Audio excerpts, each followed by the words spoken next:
Nations run the world. Our best To establish understood our this own nation, fact. our own society, our own heaven, our own future. This is what we mean by freedom, by equality. And justice means as you sow, so shall you reap. If you do wrong, you'll get wrong in return. And if you do right, you'll get right in return. When you're in your own nation, in your own land, you're in a position to get justice. But when you're in another man's country, in another man's land, under another man's flag, and under another man's government, and under another man's court system, you have to look to that other man for justice, and you'll never get it.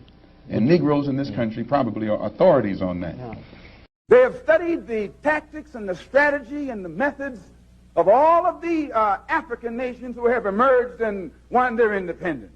And they've seen that the Africans didn't get it by sitting in. They didn't get it by waiting in. They didn't get it by singing, "We shall overcome."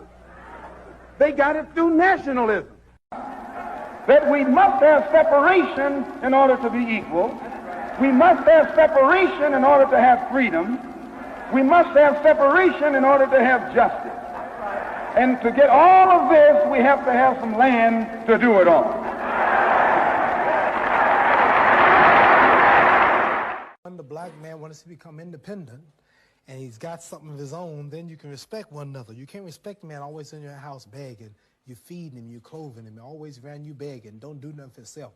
America must help the slave to go for himself. And Elijah Muhammad says the only way we can get together is to let the slave live to himself, govern himself, marry himself, rule himself, build for himself, and educate himself on some land of his own.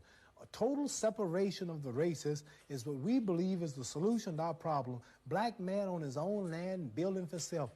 Everybody has a nation but the Negroes in America. Your first choice would be to return to Africa. Did you report that correctly? That's right. You are referring to separation. Yes. Of the so-called American Negro and his former slave people. Américain noir. Mais il y a des noirs en Amérique. Non, il n'existe pas. Everybody has a nation but the Negroes in America.